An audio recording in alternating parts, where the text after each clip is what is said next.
Okay, I'm going to do a quick orientation video to the room and to the mannequin. So when you come in, each room is provided a hand wash.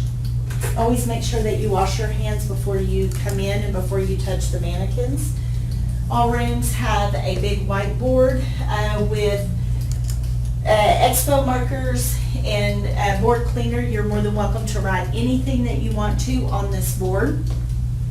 We will always provide you with wall gloves here, so you can use wall gloves. You will also have a sharps container that you can put your sharps in.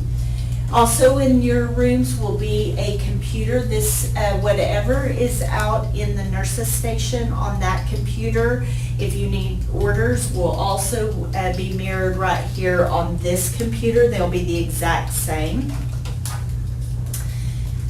You have suction as well as oxygen. I'm going to show you specifically how to turn this on. I know that you can't see this, but there's a dial on each one of these headboards. It'll either be on the outside of the headboard, or there's some maybe right here on the inside of the headboard.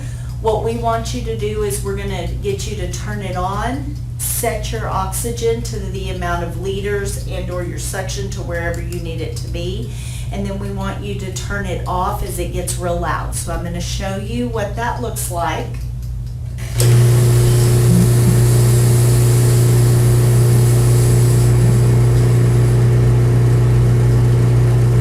Set your oxygen. Once you have it set, go ahead and turn off the compressor. It is still running at the liters that you set it on. Each room will be provided also an overbed table. Usually we'll have a water pitcher, cup, and an injector pad. And this is where you will give all of your injections, and you can inject fluids into this. We're going to come around to the other side.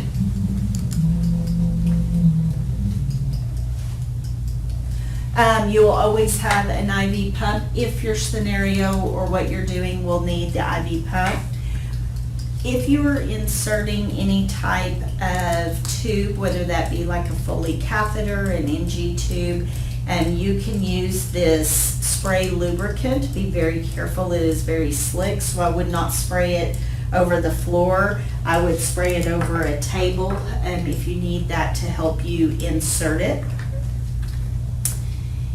All rooms will have a bedside monitor, and these bedside monitors will provide you with any information, like if you had an EKG or anything like that. What we're most interested in right here is your T-Peri, which is your temperature.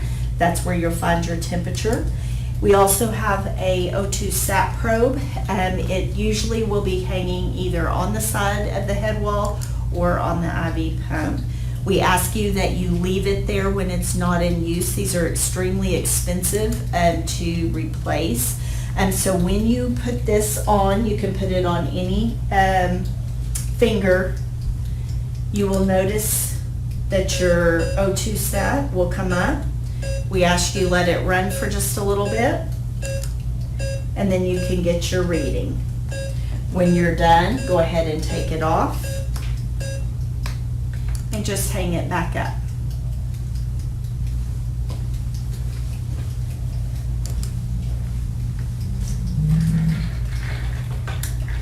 I'm going to do a quick orientation to the mannequin.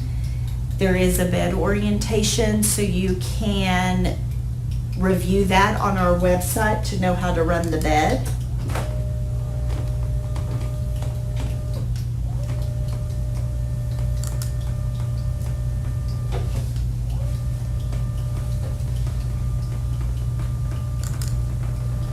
Okay. Make sure that when you're looking at the eyes that you have the head of the bed is up so you can see. You can actually turn the mannequin towards you. Some of the mannequins, their eyes will constrict, their pupils will constrict and contract and dilate. However, not all of them will. So especially during health assessment, for health assessment purposes, just know if you get a mannequin where their eyes their pupils don't dilate or constrict, just assume that they are doing so properly, that they're equal, round, and reactive to light. So whenever you do a proper pearl exam, you want to make sure that your pen light has all of the sizes on it. If it doesn't, I would suggest you get one. Also, tip and trick, make sure that your pen light works before you come in. Make sure that the batteries are good because it never fails. It always quits working, and then the eyes won't work properly. We can detect anything that you do on this mannequin from the eyes to the pulses, and so we can see that, and so please make sure that your light is strong. When you shine them into the eyes, first of all, you'll obviously get your size, so you can compare your pupil size, and mine are about a 4 to 5. Then you can shine your light in their eyes. Okay, one side. Go slow when you go over the pupils. You'll see them constrict. And then whenever you're shining the light in one eye and you're looking at the other eye, you will notice that as well.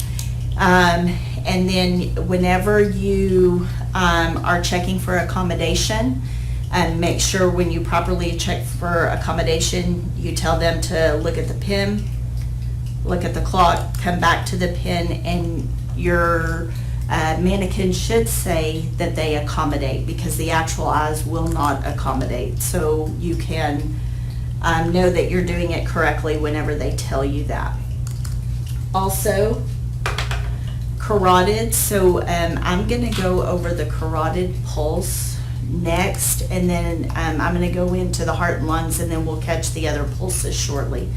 But just so you know, the pulses are a switch. They're an activation switch. They're not an on-off. So we see a lot of people keep pressing like they're turning it on. It's actually you press down, slightly release, and then you should feel that. So I'm going to show you the carotid pulses, because these pulses are the ones that if students have a harder time, this is what they have a harder time with. So this skin will be on there, and I'm going to see if we can kind of go in here, zoom in. I'm going to move this patch for just a second. I don't know if y'all can see the activation switch through the camera, but the activation switch is here in the carotids. So I encourage you to be familiar with your mannequins, but you press and slightly release till you feel the pulse. And then I encourage you to practice just as you would feel it.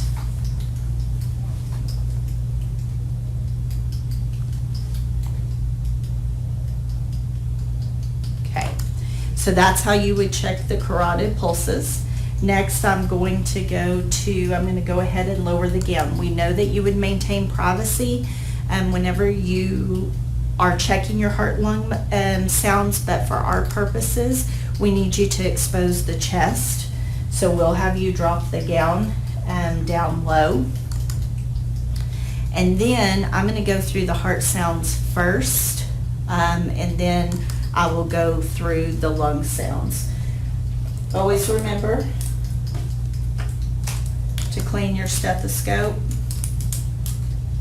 beforehand.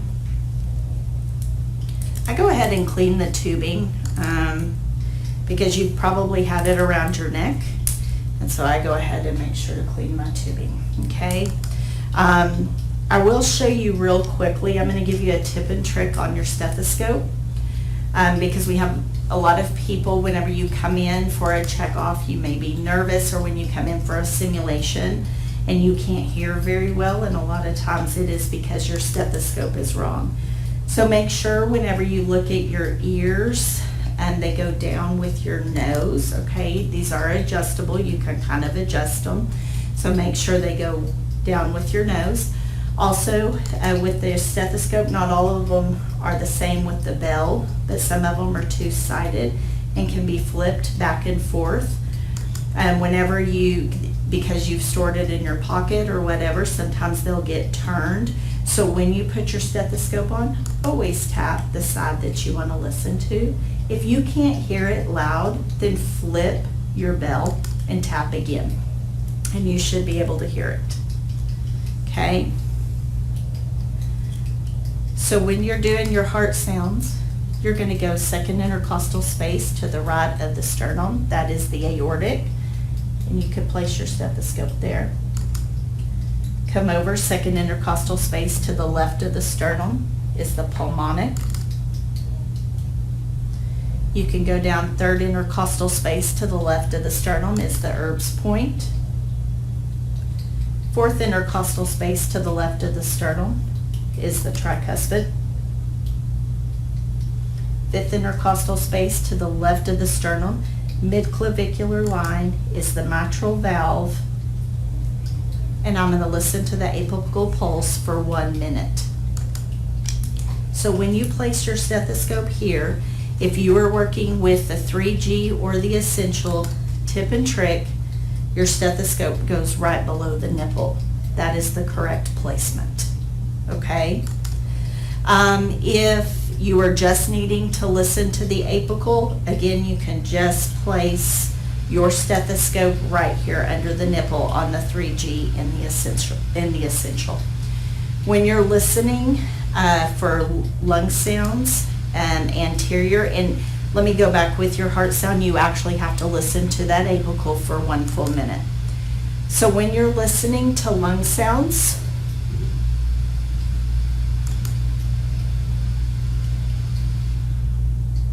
you should have 5 on the front. You listen for a full breath in and a full breath out.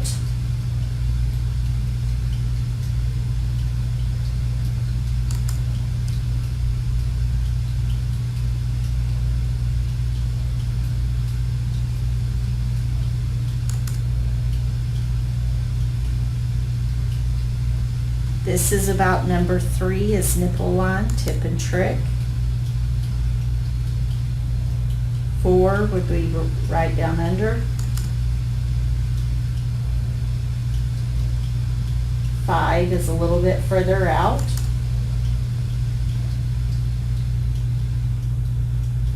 Okay, so it kind of goes into a backward C. With the mannequins, they have what we call an auscultation focus on it. So when you listen to the heart and the lungs, the actual breathing of the mannequin will stop. So do not panic. That is normal. It kind of takes out that mechanical sound so you can actually hear the heart and lung sounds. When you do your laterals, just so you know, first of all, we always compare side to side, so you'll come off 1, 1, up 2,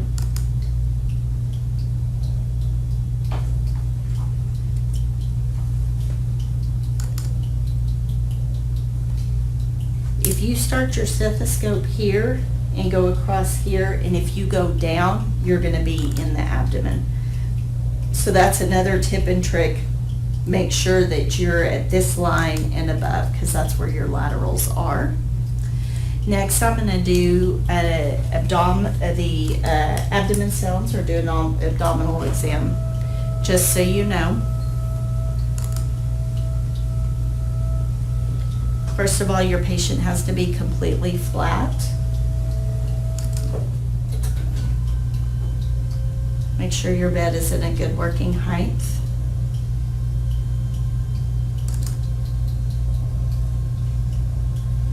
Okay.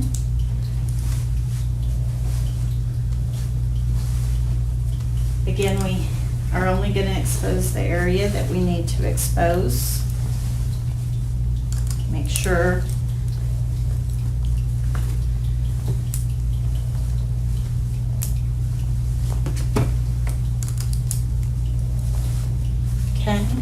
So you can pull that gown all the way up from here.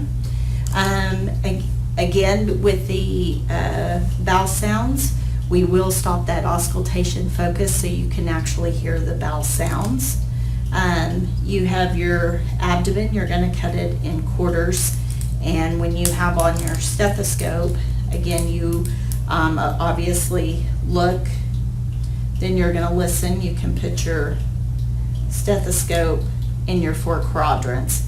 Depending on how you have been taught, you can start in the right lower and go up and around. And then you can palpate. So you can do that on the abdomen. Next, we're going to look at the arms. I'm going to show you the pulse points of the arms. Okay. Before I do that, I'll go ahead and show you how to put on the blood pressure cuff.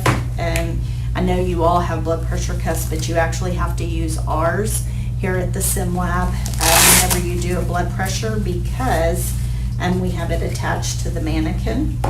So you've got your normal cords for your blood pressure, and then you have a clear one. That's what's attached to the Manikin, so be careful. If for some reason you start to inflate and it's not working, it could technically be unplugged, and we will come in and help you get that plugged back in. So when you get your blood pressure cuff off and you have your stethoscope, you will actually place the stethoscope on the 3G and the essential. You will place it right in the middle of the antecubital fossa. You will not be able to feel the brachial pulse, so you do not have to attempt to feel that. You can state that because these mannequins do not have it. So make sure to put your stethoscope, make sure that it's on the correct side, right in the middle of the antecubital fossa, and that's where you'll hear it best. Always make sure to take your blood pressure cuff off. Next, we're going to go through the pulses, and I'll show you how to find the pulses. Always know too that if your mannequin may have an IV as well. I'm going to show you, come around to this side. So our IV has an attachment with a bag that comes off of the side. Make sure to leave that bag on the floor. That doesn't need to be hung. It's just to collect any type of fluids that we may put into it, or you may put into it if you have an IV for your scenario. For health assessment, you won't have it, but you may have an actual IV here, and so you will just say, I've noticed that my IV, you have an IV in your right AC, it is clean, dry, intact, no redness or anything like that, and that's how you'll address that. And for your pulses, again, all of these switches they're not on off, and you just press them, slightly release, and you can feel the pulse. You have to maintain that constant pressure in order to continue to feel the pulse. If you lighten up or if you press too hard, then you're going to lose that pulse. So always make sure to keep that constant. Tip and trick.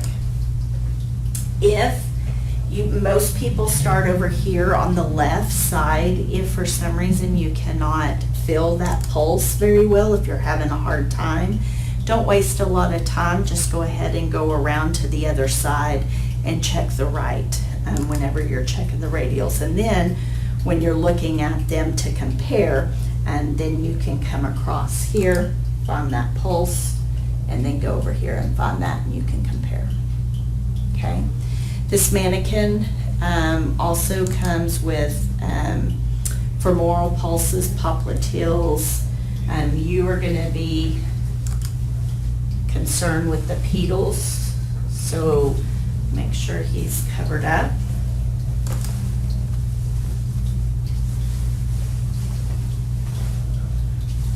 With the 3G and the essential, you also have tibials as well, but you usually don't check those. But you can press right here and you can compare. You'll want to come down to the end of the bed to check your feet. It'll just make it easier for you to do your assessment on your feet. So you can compare with them as well. And then you can cover up.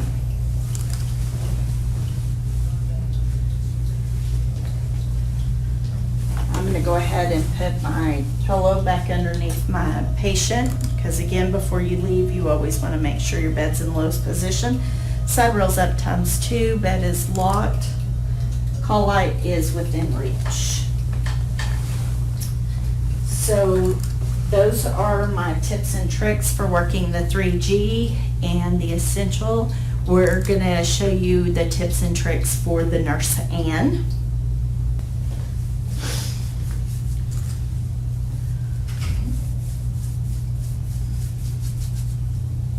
Okay, I'm going to give you all the tips and tricks for the Nurse Ann, but I do want to show you one thing I did forget. We do have a lighting system back here, so you can just pull this cord if you want to put through the lights if you should need it. Most people just use the overhead lights, but just in case. Also, some of your beds will have a pole, an IV pole looking thing like this right here, and this may be where you see your O2 sat probe, just as an FYI. So everything will be very similar with the Nurse Ann. So then you'll take your blood pressure cuff here for your Nurse Ann. And same way with the essential, very similar. However, you will notice on the Nurse Ann's, there will be circles. This is where you'll place your stethoscope, right here, in order to listen.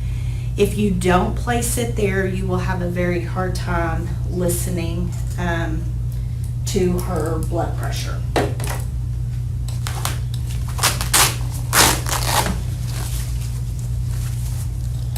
Okay, next is going to be her carotids. They're going to be a little bit different. It's still it's not on off, it's just press, and it's an activation button. So you'll just press, activate, press, and activate. Just kind of slightly release, and you should be able to feel it. The Nurse Ann, actually her pulses are quite a bit easier to feel, and I'll go ahead and talk to you before I do the heart and lung. I'll talk to you about that as well. So hers are here. They're pretty easy to feel, but I encourage you to go through all the mannequins because they're all a little bit different. And again, you just press, slightly release. Same way on your pedal pulses. Same way here. Remember, when you're feeling pulses, always make sure to use your fingertips. That is the most sensitive, and so make sure to use that. Never use your thumb, as you'll be able to feel your own pulse. Really, sometimes you can in your index finger. So I like the middle two. Sometimes people will do these two as well, and that's fine. But you do not use your thumb. Okay, so when you're doing Nurse Ann actually has breasts. She can only be a female, and so you'll have to work around her breast. We know you would not want to expose her. So when you are doing your heart sounds, I'm going to walk you through those. Okay, so you have second intercostal space to the right of the sternum is the aortic. Second intercostal space to the left of the sternum is the pulmonic. Third intercostal space to the left of the sternum is the Erb's point. Fourth intercostal space to the left of the sternum is the tricuspid. For her, go ahead and do everything anatomically correct. Fifth intercostal space, count down, so we're at 4. Fifth intercostal space to the left of the sternum, mid-clavicular line, is going to put your stethoscope about right here. you will not be able to hear the apical pulse right here. So here is a circle where you can place your stethoscope to actually get the apical pulse. And that was the mitral valve. I'll listen to the apical pulse for 1 minute. So when you do it, you have to show the correct anatomical position or you will not get credit for it. So go down, fifth intercostal space, left of the sternal midclavicular line is the mitral valve. I'll listen to the apical pulse for 1 minute. If you're just needing to listen to the apical pulse, go ahead and place your stethoscope here. Say, I will listen to the apical pulse for 1 minute, and then you can pick up your stethoscope and you can move it over to this circle. If you state that this is the correct anatomical position from the very beginning, you will not get credit for this. Also with the nurse and the lung sounds, I will just tell you, complete breath going in and out.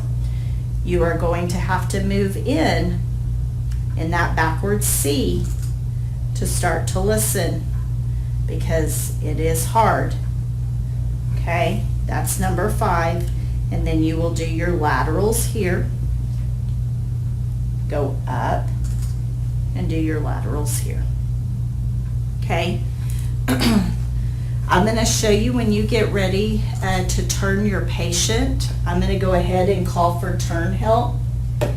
And this is both for the essential and for the nurse and usually the cord comes out on the right side, and so you're going to want to turn the patient towards that right side. So whoever comes in and turn, and I'll go ahead, if I could get turn help, I'll show y'all how to do that and what that looks like.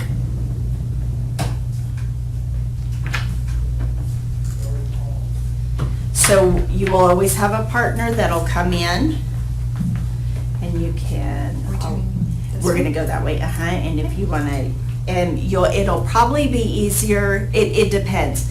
You'll be in a normal bed, so you can decide if you want to put that side rail down or not. That's strictly up to you. But you can go ahead, make sure that your patient's covered. There will be a draw sheet, not a string, a draw sheet up underneath that you can pull your patient here. You work together, you'll know how to properly turn. But for our purposes here, this is where, get all of this, your partner will have to move all your blood pressure, cuff, and the cords. This is where you can do your posterior assessment. Okay, so you would start at the head, look at all the bony prominences, make sure that there is no redness on the coccyx, back of the legs, heels. Make sure that this is another tip and trick. If the bedding is over your patient's heels, you can't say there is no redness because you cannot see it. So make sure that you uncover, make sure that you look. Also make sure that you verbalize everything that you're doing so we can see. We cannot understand, we don't know what you're thinking, so make sure that you verbalize everything that you do so we know exactly that you're doing it. And then you can listen to your posterior lung sounds here while you have them on your back, okay? When you get ready, always make sure that your patient's bed is as nice and neat as it can be. No wrinkles, because what does wrinkles cause? Skin breakdown, right? Okay, we can go ahead and lay on that.